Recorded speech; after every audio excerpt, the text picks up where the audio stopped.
Let's take a moment and close the outer eye so that the inner eye can open. And we see in the middle of our mind a little ball of golden light. And we watch this light as it begins to grow, larger and larger. Until now it covers the entire inner vision of our mind. And we see for ourselves within this light, a beautiful temple. And we see a garden that surrounds the temple. And a body of water that flows through the garden. And we see that the inside of the temple is lit as well by this same beautiful, golden light. And here we are. For we have been drawn together by the power and in the presence of all that is holy and all that is true. And it is through that power, which resides in us, that we dedicate our time together and our experiences of one another.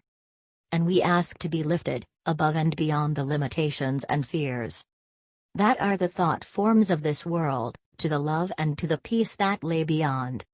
And so it is, and so it is. We say, Amen. I'd like to begin this morning by celebrating. We are in a season of human history that my spiritual friends refer to as the shaking before the sifting.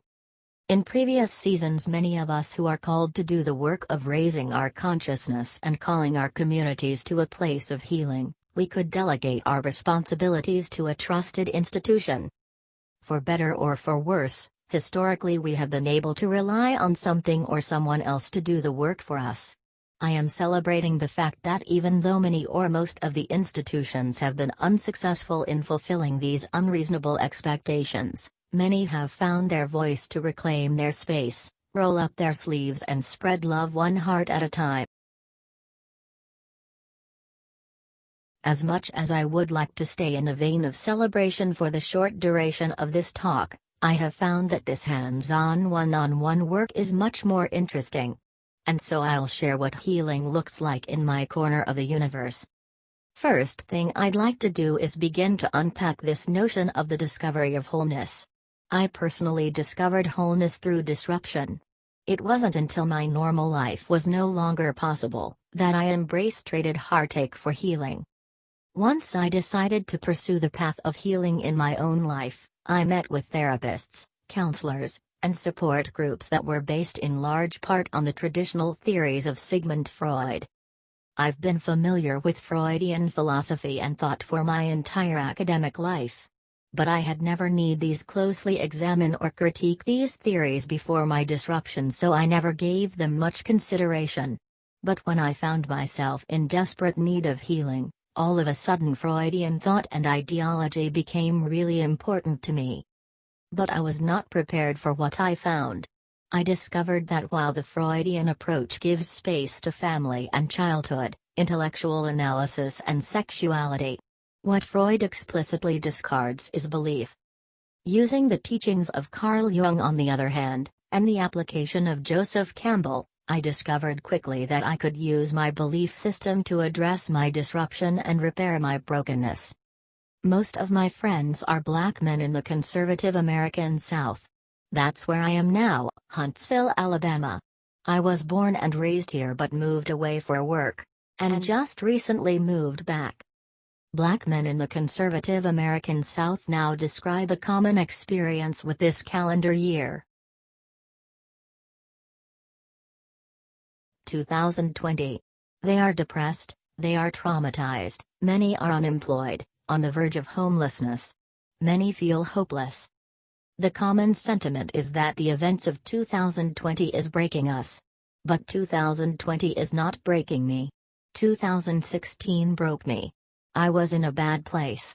I was at my rock bottom. My father passed away on Wednesday and my best friend who was brutally murdered 2 days later. My body collapsed under the pressure. I was out for the count. Fortunately, I found a woman in the hospital who was acquainted with using her belief to help me tap into my inner hero spirit. So even though my physical self was broken, my spiritual self remained strong enough to pull me through my disruption into what I now know was my redemption. As a patient in the echo ward at Huntsville Hospital, I was trapped in a space of tragedy, disappointment and defeat. But I found a social worker on my floor who helped me remember the hero that was asleep inside my consciousness. As a black man of faith in the conservative American South, my reference point for success has been the American businessman. I've heard it my whole life: get educated, get experience, bet your success. But my reference point for wholeness was never a rich white guy. The belief of my father and ancestors is too strong for that. My wholeness was born from a story that took my family through wars and over oceans, from tenant cotton fields and into ownership. So as I lay in that ick ward, it was critical that I come in contact with someone who was acquainted with our belief system. If not intimately, casually, so that as she began to quote her favorite psalm to me, I began to believe a report that was in direct conflict with what all my doctors and nurses believed about me and my prognosis. I'll never forget this woman. Her name was Linda, and I still owe her a visit. She saved my life. Linda reminded me that I had a spiritual faith and identity that transcended my physical circumstances. I believed in a transcendent Christ who doesn't avoid disruption but accepts it and allows it to complete the work it came to accomplish. The way I think about what Linda gave me that day in the hospital was my will to fight. I've come to learn that while being a black man in the conservative American South, and now for advocating for other individuals who are managing chronic illness. This disruption then awakens all of the trauma asleep our bodies, just the dragon asleep inside the prince's castle. When that dragon is stirred, the grounds of your life are flooded and there is tepid water all around, carrying decaying bodies throughout your consciousness. In defense of all of my therapists, social workers, peer mentors, psychiatrists and counselors who are tempted to base their work on the theories of Freud. I get it. I understand. There was a time where Freud was cutting edge in the field. And once you are trained in something, it's not easy to grow beyond it. But in 2020, we cannot afford to stop with Freud. He doesn't go far enough. We need a methodology that goes deeper. Because that's where our wounds are. We must go beyond the ego into the soul. We got to leave the safety of home and our status quo and be willing to dive into the depths of disruption, into chaos. That's where I was in 2016, and that's where almost all of our peers are now in 2020. In a lecture called Reality and the Sacred, Jordan Peterson describes JAWS. From my work, I agree with his conclusions, and I'd like to add that disruption is the event or sequence of events that kicks you out of the safety of your home and status quo into a condition where you can no longer predict from moment to moment or from day to day what's going to happen. Chaos also describes the reality of our existence as black men in the American South in 2020. Whether it is death by police brutality, or the threat of homelessness in the middle of a racist governmental response to a global pandemic, it is safe to describe the typical condition of existence for us as chaos. But with Peterson's help, I have learned to apply the lessons of the hero's journey. As outlined from 1,000 stories of the hero in global media and world literature, we discover a formula for the hero that has been extrapolated from sacred scripture into popular media. This journey takes the hero from order into chaos and into confrontation with the dragon for the fight till the death or almost death, into the resurrection of the body or identity, and then the return back to home with the elevation of having successfully navigated the journey from disruption to redemption. Using these lessons and applying belief to the experience of the one whose life has been disrupted, we can tap into our own memory of health and wellness at the core of every belief system in the world. In the published article, I will articulate this process at length, but for the sake of brevity, I can sum up these lessons very quickly. First, from the hero, we learn that the one who is willing to confront chaos and evolve as disruption demands, he is also the one most likely to find wholeness when all the world around him is losing their mind. Second, from the journey, we learn that when traditional institutions and approaches fail, it is the belief-laden individual who is likely to survive. Third, from the dragon, we learn the things that terrify us often contain the greatest lessons of value. From the resurrection we learn that when your world falls apart, and you find yourself somewhere new, that new place is surrounded by opportunities that will teach you everything you need in order to not only survive but thrive.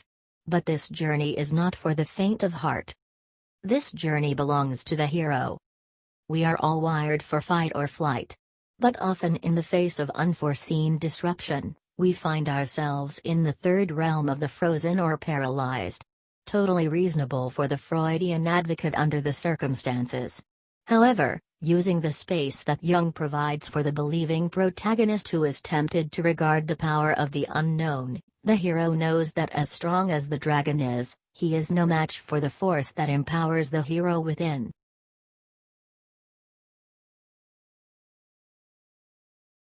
Although disruption disturbs our way of thinking, it gives us the opportunity to learn new strategies, or as neuroscience tells us, disruption creates new neural pathways that illuminate roads to healthy perspectives and healthy living.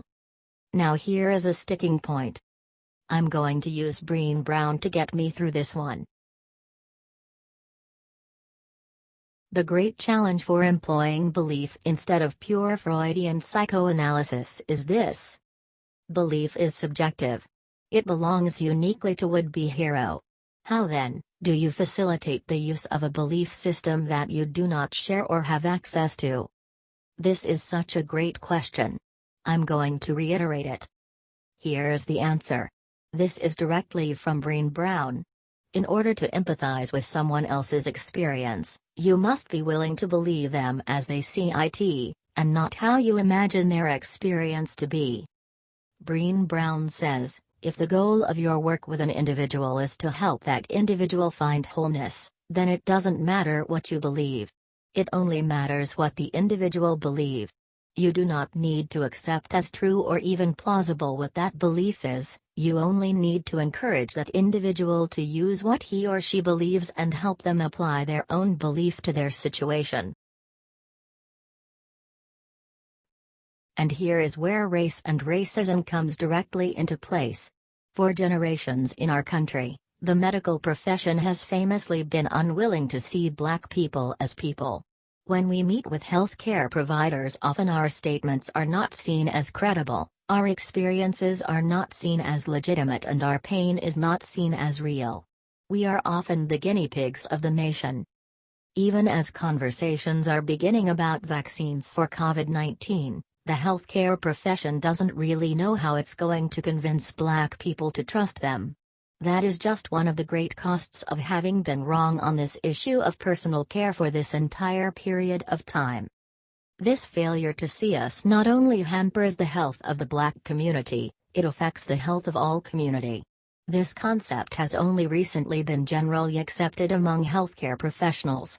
Many now say that part of the reason why our country has yet to develop a national response is because it was believed that it would only affect Blacks and others who were not deemed to matter politically to our head of state.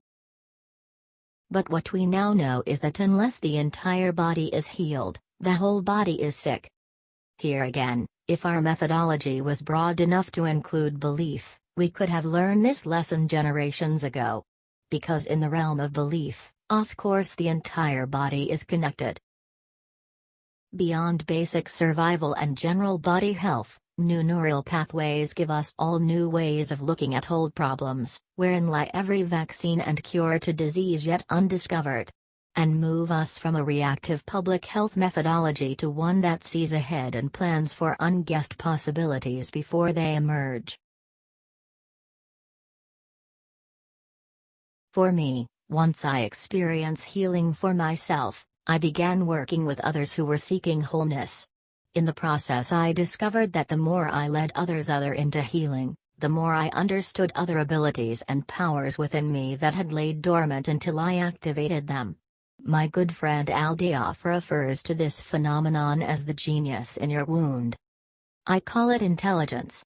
The more we are willing to see others in this healthcare work as we see ourselves, the more understanding and wisdom we find within ourselves, not only to help us but also to continue to help ourselves remain in the wholeness. I now subscribe to the opinion that just as disruption awakens trauma, A proper response to disruption awakens healing.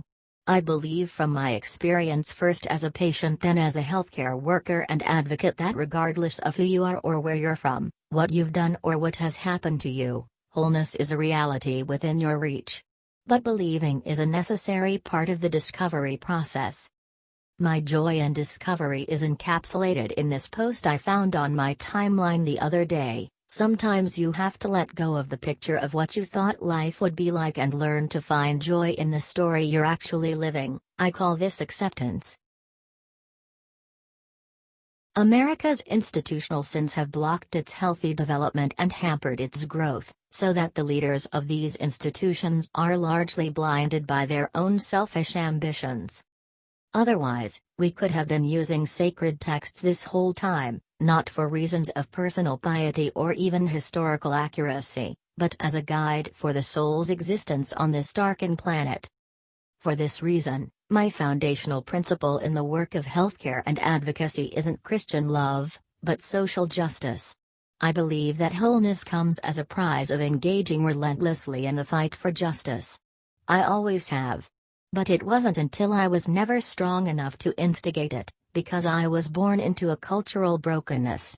I was robbed of my wholeness before I was a living soul. But accepting my healing and leading others into wholeness awakened the fighter inside me.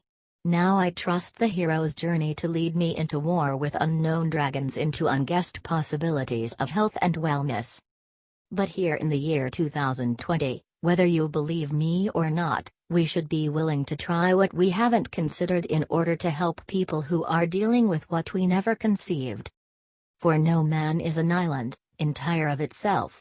Every man is a piece of the continent, a part of the main.